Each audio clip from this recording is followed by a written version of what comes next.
and a good evening to all of you out there in the wrestling world. Welcome to WYK Radio. Mark the Mark here. Let's talk about SmackDown and what we saw on Tuesday night. Normally I'm going to do a SmackDown and NXT combo show, but SmackDown was just so good. Gonna have to take it individually in order to keep this in some form of a normal listening time. If you did not watch SmackDown on Tuesday night, there's a problem. You need to seek immediate help. What we saw on SmackDown were probably two of the best segments done on not just WWE television, but any wrestling television in a very long time. We opened up the show with a 20-minute promo. Now remember, SmackDown was really up almost against a hard deadline. We had the first presidential address to Congress on the same night that started about 1 hour after SmackDown did. So SmackDown's up against a hard 1 hour window. They didn't give it all up. They gave up some of it, but they didn't give up their whole 2 hours. But what they did in the first hour was absolutely fantastic. It showed what, with proper planning, with correct builds, with the correct creative and the right people, what you can accomplish in an hour. It was old school WWE, but turned up to 11. We started with one of the great worked shoot promos of all time. And it was for an event that all of us have looked at and said, why in the world would we give an ounce of a damn about this match at WrestleMania? And of course I'm referring to the mixed tag match that's been rumored, that's now confirmed, virtually confirmed, between Cena and Nikki Bella against The Miz and Maurice.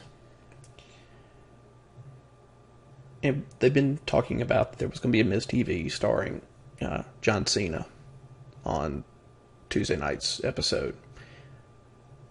But what we didn't know was that it was going to be 20 solid minute promo where all four are involved.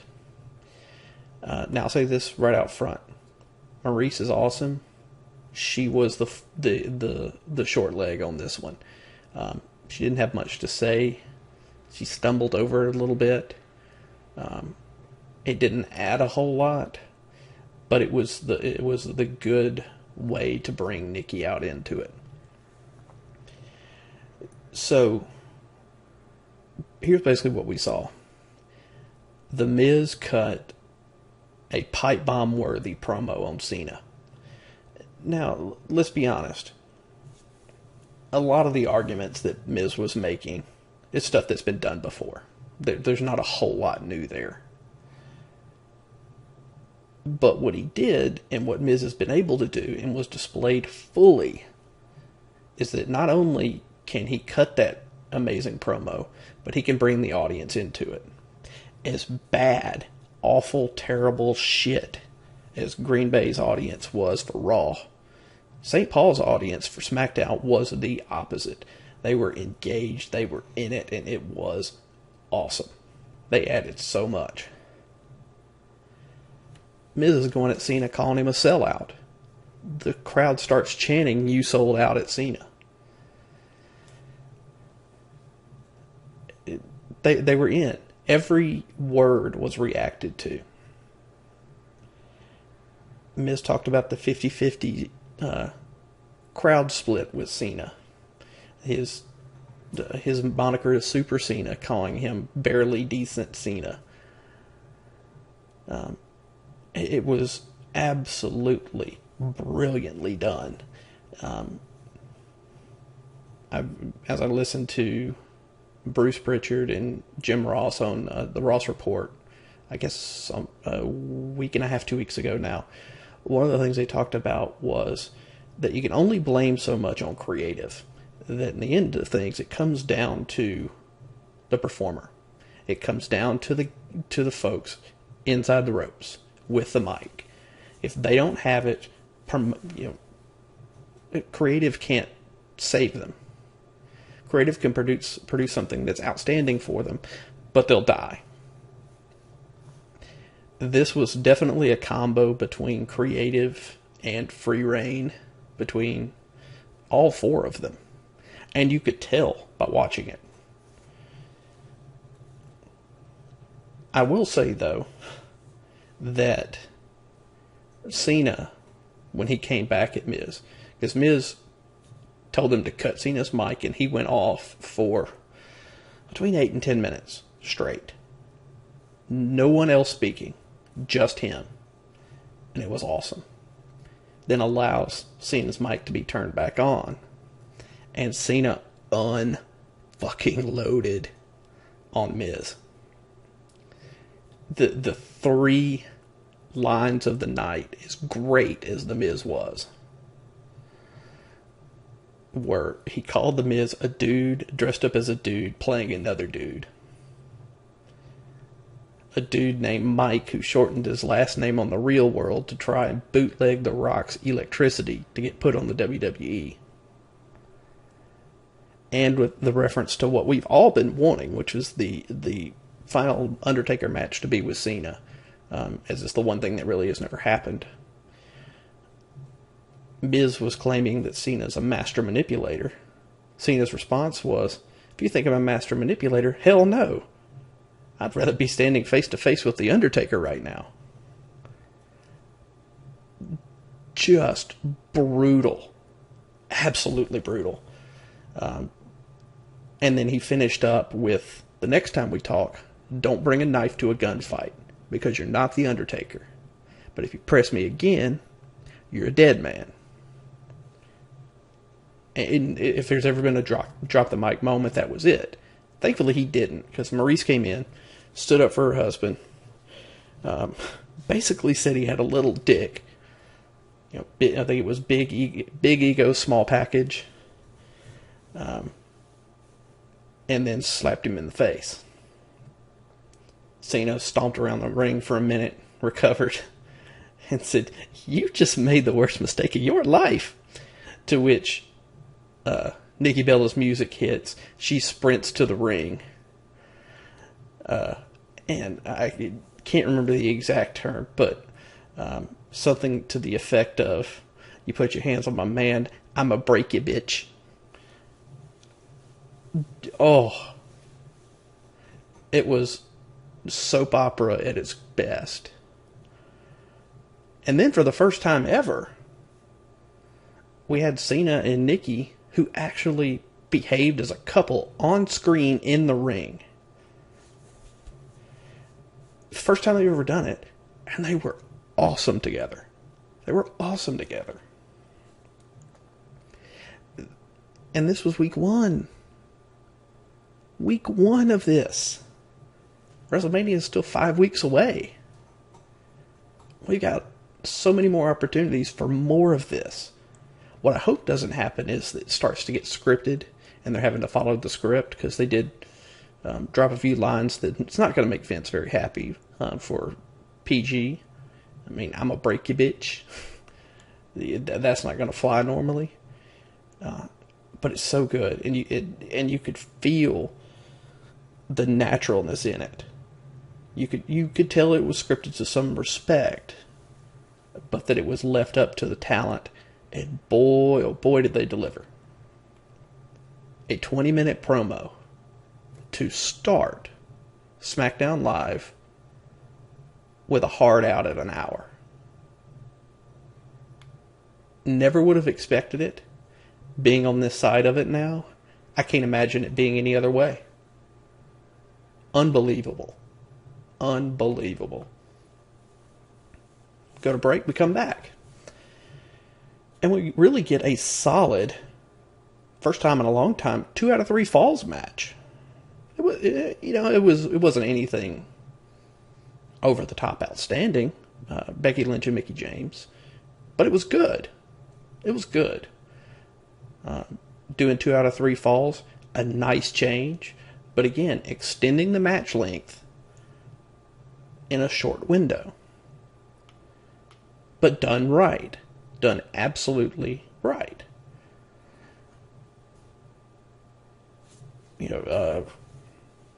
Mickie wins the first fall. Becky wins the second fall. And then Alexa comes out to try and distract Becky. It backfired. A couple of great reversals. There was an O'Connor roll-up. Becky reversed it and locked down on the disarmer out of it. I mean, it was a full ring rolling maneuver that Mickie and Becky put in. It was good. It was good. It wasn't great. It was not great. It was disjointed. There were multiple commercial breaks within the match. That probably is why it didn't feel as good. But, they went 20 minutes to start with the promo with no breaks. So, yeah, they had to make it up somewhere. Plus, again, with the hard hour out, to really get the value for the sponsors, they're going to have to put some breaks in. But it was a good match. I'm not going to hate on it. There's some hate out there for it. I get it, but I don't get it as well. It was good. Enjoyable. After that, we had our number 1 contenders match at the halfway point in the show. The number 1 contenders match between AJ Styles and Luke Harper. And it happened. It was there. It was really good. The performing in it was really good. Luke Harper, of course, lost the match, but he looked the part of someone who, if they're not on the main event level, and they're on the border of it. The show started off with a backstage promo with Shane and Daniel Bryan watching video of the Battle Royal last week, to which AJ comes in, does his thing, makes fun of Luke Harper, who's standing right behind him. Of course, he doesn't know. And then Luke, with just his normal crazy-ass look, walks in really close on both Shane and Daniel and says, "Thank you," and walks right the fuck out. It was great. It was so good. 2 words, and it was so good, just because of the delivery. We had a dusty finish within the match, 1, 2, 3, but Harper's foot was on the rope. Shane came down, restarted, and AJ lost his shit there for a minute. Got out, was really intense in Shane's face. Harper tried to take advantage and super kicked Shane. And it was a good super kick. But that ended Shane's participation. And then the win by AJ was something very few people saw coming. Very few people saw that coming. I don't know how I feel about it. My heart said AJ should win that match. He deserves main event WrestleMania after the year that he had, from Royal Rumble to Royal Rumble to now. The year plus that he's had is the greatest run to open a WWE career, possibly of all time. He is nearly an all-timer. He deserves it. He's not gonna get it though. Something's gonna happen with this, because what happened at the end of the show. Something's gonna happen with this, and I don't really know what it is yet. but there's going to be something fishy that occurs. And I'm not really cool with that. I don't really like if he gets screwed out of the shot at main event WrestleMania to win the title back. I'm fine with him not winning it once he's there. He didn't win his first WrestleMania match last year against Jericho. I'm okay if he doesn't win it there, but he deserves the spot. I think he's earned it. And he showed it again just with the finish. Instead of a phenomenal forearm, instead of a Styles Clash, he hits a fucking 450 off the middle of the top rope for the pin. Are you serious? He is, without a shadow of a doubt, the top performer in WWE right now. And I think it's head and shoulders above everyone else. Fucking ridiculous. So, AJ, again, he brings it every time out. I don't know how he's alive half the time from the shit that he pulls off. But goddamn. So anyway, let's hit the middle. And to be honest, I didn't watch the middle. I knew what was coming in the middle of the episode to some degree, and I didn't really care to see it. We had a promo between Cena and Nikki with Carmella and James Ellsworth, and they've got a match next week. Okay, who gives a shit? I don't care. Now Ellsworth was good. Referring to Carmella first as his girlfriend, and she's like, whoa, whoa, whoa, whoa, whoa, He said, sorry, my friend that is a girl. Over and over again, calling Cena and Nikki phonies. To which they respond, well, let's do it in the ring next week. Just a good spot for him, good spot for Carmella. That grouping has just been weird since the beginning. I don't even know what to say about it. It gives James something to do. It gave Carmella a place to stay in the universe while they had the Nikki Natalya repeated matches, and you were able to push Naomi back up to the top of the card before she was injured. So it did its job there. Interested to see how it's going to continue. If Cena just absolutely destroying Ellsworth next week will knock some of the shine off of him for Carmella. But we'll see.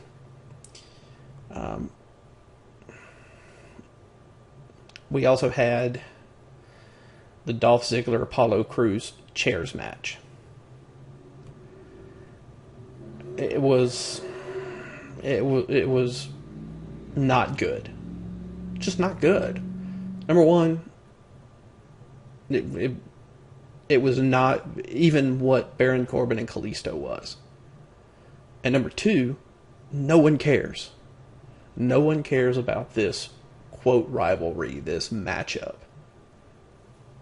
The fans cheer it the opposite way because they're invested in Dolph and they don't care about Apollo. And for one, I like Apollo, but he has the charisma of a breakfast table. He's not interesting. I feel like they pulled him up from NXT way too fast. To be honest, he needs to go back down. He needs to go spend some time there, working with the guys at the Performance Center, and just work on his shtick. It's not there. He doesn't have it. Physically, he's got it, no doubt. The man did a standing moonsault. It was fucking ridiculous. He doesn't have it, though. The mythical it. I wish he did. But he doesn't have it. We then also had another promo after the match between Mickey and Becky for Alexa coming backstage. And she was going from bitch mode to full-on face happy-go-lucky Oscar speech mode, to which Natalya comes in, interrupts her, suggests that they're both the championship caliber, and then promises to take the title from her. And with possibly the moment of the night, just the little quick moment of the night, just Natalya just boop, I guess that'd be the word, just boops Alexa on the nose, just boop, boop. I was like, where the fuck did that come from? And why did it work so good? Oh, here's why it works so good. Because Alexa Bliss is outstanding. Her ability to get across what she wants everyone to think about what she's thinking with just her face is unbelievable.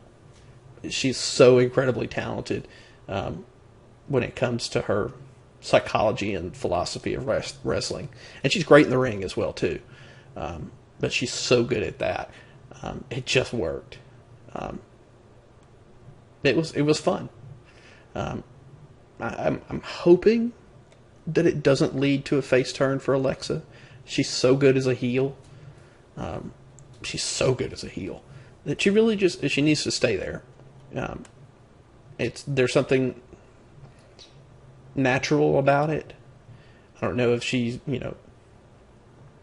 was in the Mean Girls Club growing up or something. Doesn't seem that when you break kayfabe, but there's something there, and I like it a lot. The other match, if you want to call it that, Dean Ambrose had a match against Kurt Hawkins. It was just bad. Dean hit him with the dirty deeds and called out Baron Corbin after it was over. It was nothing. It was nothing there. It was decent, but it didn't matter. There was too much other stuff going on that mattered a hell of a lot. It was just so good in total. And we even got into the piece de resistance, the climax, the creme de la creme. Ooh, yeah. The cream has not yet risen to the top, because we got the turn that we were expecting, but not how we were expecting it from RKO. Senior Randall Keith Orton completed his snake in the weeds turn that we've been waiting on, that was hinted at last week. If you're paying really close attention, with his staring at the belt when he was standing behind Bray and just lusting over it, you could see it there. It was very good. The big reveal was that, of course, he's been playing Bray all along. And I've heard questions about this and how to explain it on some other podcasts. Because why does he make the move to join the Wyatts? He doesn't know that Bray's going to be champion. He doesn't know that Luke Harper's going to react the way he has. He doesn't know those things. And the simple answer is because he was willing to wait. There was no guarantees, but at some point the right time would come along where he could take full advantage and destroy everything that is Bray Wyatt. And goddamn it, did he do it. So Bray's coming out for his invocation, whatever the hell that was supposed to mean. It didn't last very long. Because what had happened was, at least in storyline, was that Randy was sent to the Wyatt family compound also known as a broken down barn in the middle of a field. He was given the keys to the kingdom, and was asked to go and see the compound. He found out where Sister Abigail was buried, which is underneath the floorboards of the broken down ramshackle house. He broke it open. A great image of the night. It's just the black dirt filled with worms crawling around beneath the floorboards of the house. Great visual. Whoever was the producer for this, the agent for this, round of applause. Just so good.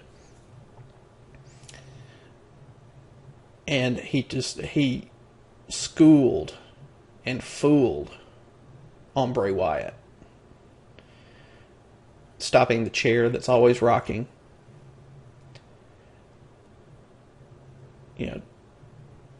Basically saying he is going to, not only is he going to destroy the Wyatt family once and for all, and destroy Bray Wyatt's power, but he's going to come for the title at WrestleMania.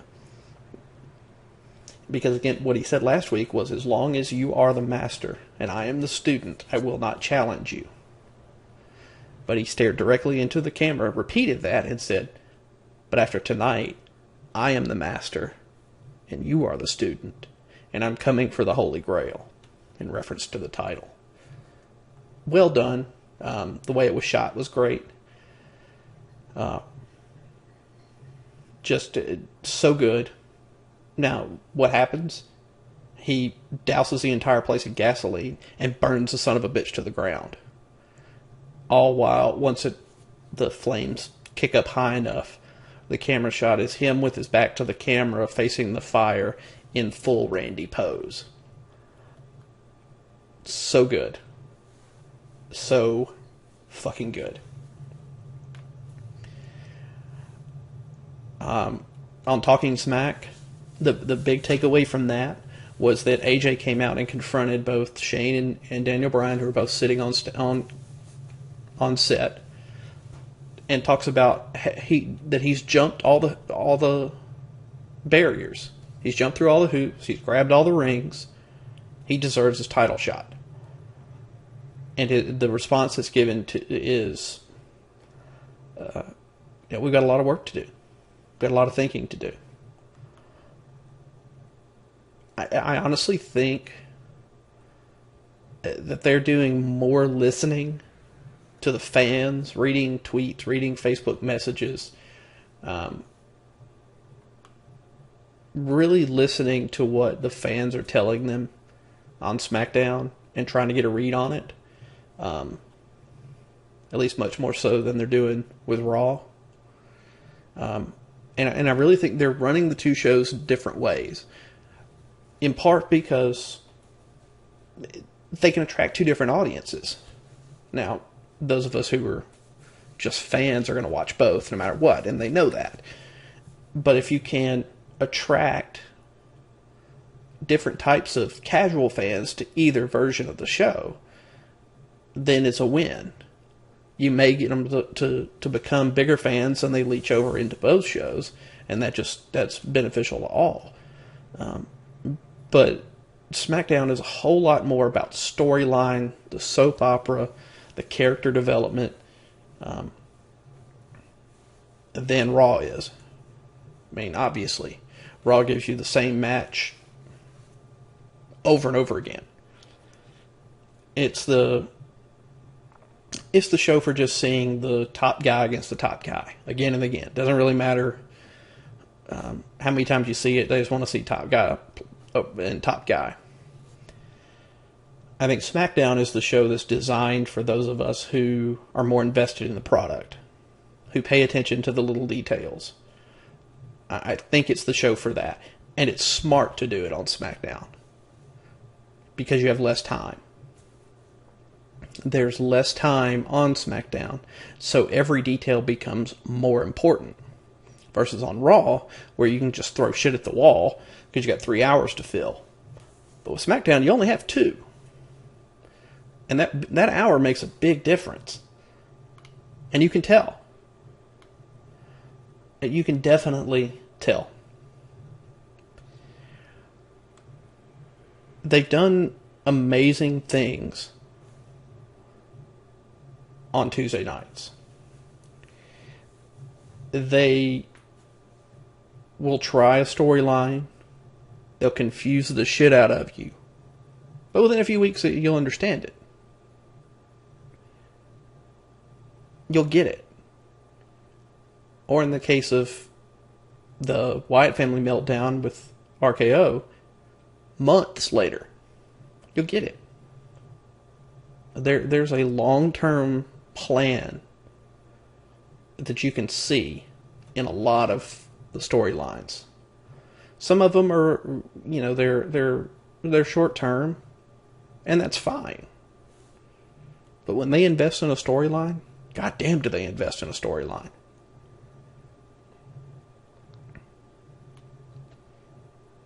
So yeah, anyway, that was SmackDown. I was asked on Twitter, rate it 1 out of 10. I said 17. It was one of my favorite, easily one of my favorite episodes of WWE I've seen in a long time. But even more than that, it was one of my favorite television episodes I've seen in years. With that, thanks for joining me. Have enjoyed doing this again. We'll catch up with you next week here on WYKRadio.com. Mark the Mark, signing out.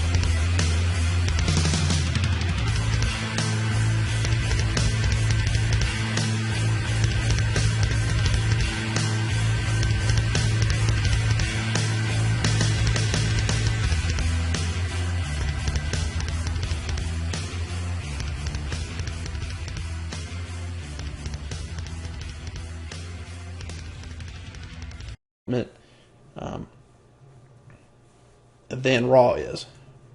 I mean, obviously, Raw gives you the same match over and over again. It's the show for just seeing the top guy against the top guy again and again. Doesn't really matter how many times you see it. They just want to see top guy and top guy. I think SmackDown is the show that's designed for those of us who are more invested in the product, who pay attention to the little details. I think it's the show for that. And it's smart to do it on SmackDown, because you have less time. There's less time on SmackDown, so every detail becomes more important. Versus on Raw, where you can just throw shit at the wall because you got 3 hours to fill. But with SmackDown, you only have 2. And that hour makes a big difference. And you can tell.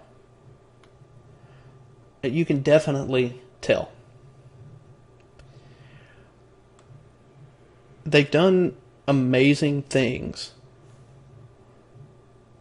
on Tuesday nights. They will try a storyline. They'll confuse the shit out of you. But within a few weeks, you'll understand it. You'll get it. Or in the case of the Wyatt family meltdown with RKO, months later, you'll get it. There's a long-term plan that you can see in a lot of the storylines. Some of them are, they're short-term, and that's fine. But when they invest in a storyline, goddamn do they invest in a storyline.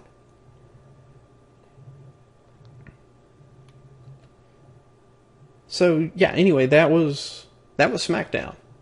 I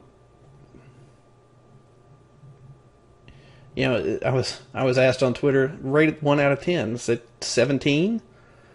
It was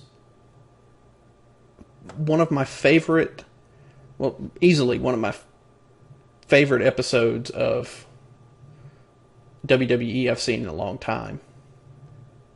But even more than that, it was one of my favorite television episodes I've seen in years. With that, thanks for joining me. Have enjoyed doing this again. We'll catch up with you next week here on WYKRadio.com. Mark the Mark, signing out.